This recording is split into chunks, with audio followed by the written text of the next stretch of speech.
I love microscopes. In fact, I've loved them my entire life. Well, just about my entire life, at least for the past 60 years. And I try to encourage parents to introduce microscopes to their children.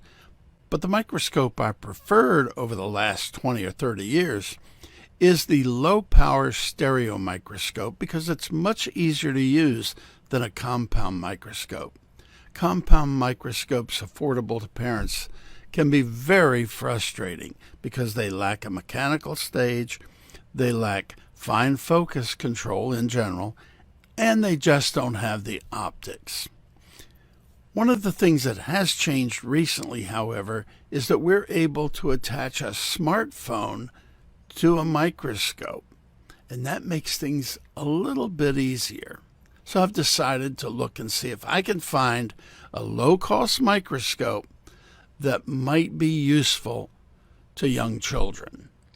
And this is one of them that I looked at. It's the Swift 360 Super HD microscope, and it comes with a smartphone adapter. This microscope offers 3 different powers: 60 power, 120 power, and 200 power. It's also sold under the Discovery Channel brand and other brands. In addition to the smartphone adapter, it also includes some other accessories, including 2 prepared slides to allow you to get started. Here we see the slide at 60 power and at 120 power. We can move to the 200 power, and then we'll see how we can zoom in and out with our finger using the smartphone. Here we are at 2 power. That's all the way out. That's good for positioning. But then when we want to look closer, we can use our fingers to go in closer. But then we have some issues with focusing. We'll talk about this later. But the real test for me is not slides.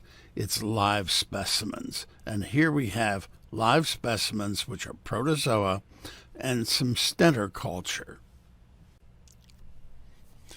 What we'll see here is that this has somewhat useful optics. It's not as bad as most of the toy microscopes.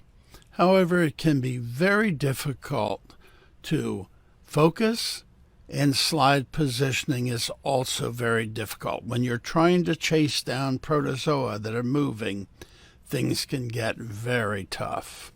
So here we are at 60 power, and we'll show it at 120 and then again at 200. And remember, we can zoom in and out using our fingers on the smartphone. We are now at 120 power, and as you can see, it takes a little while for us to get anything close to really focused. The optics aren't terrible, but chasing down focus can be a bit frustrating. But what's really frustrating is when we have to try to move and follow these protozoa. At 200 power, things really get difficult. Now, we can zoom in and out using our fingers, but focusing is the real issue. And obviously, now that we're at a higher power, moving the slide around at all becomes very difficult. Having said all this, there is one trick that really makes 200 power work, and that's moving the aperture disc slightly with live specimens, and you get this wonderful contrast. That's not bad for an inexpensive microscope. So what's the bottom line? It's not a terribly expensive microscope, and I do like it enough to give it to one of the families with children in my neighborhood. Now that's saying something, given the fact that I have historically discouraged parents from buying compound microscopes up to now. I do love the idea of the all-in-one package with both microscope and smartphone adapter in one box. That's very convenient. And the included adapter is the easiest to use of the 5 I have tested, and that's very nice. If the primary use is going to be to view prepared slides, then not having a mechanical stage isn't a big deal. But with moving objects like protozoa, it's definitely difficult.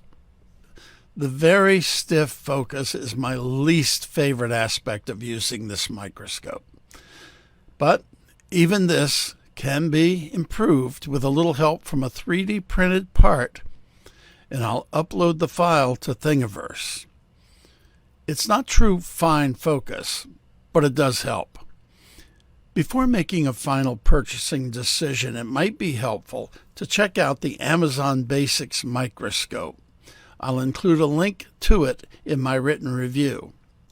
The important thing is that now that smartphone adapters for microscopes are easily available, I can confidently recommend a compound scope in addition to a low-power stereoscope to parents of school-aged children.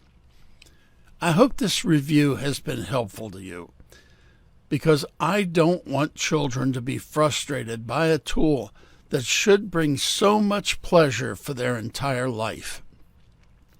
Even though my own initial scope, given to me by my parents, wasn't the greatest, that little Tasco has been with me my entire life and started me on an adventure that I've enjoyed immensely for decades. It is my hope that many children grow to adulthood with that same appreciation for their first microscope. So I hope this review has been helpful to you as you try to choose a microscope for your child or grandchild. If my experience is any guide, you will be fondly remembered long after you're gone. My mother and father gave me many wonderful gifts, but this little Tasco has been among my most precious.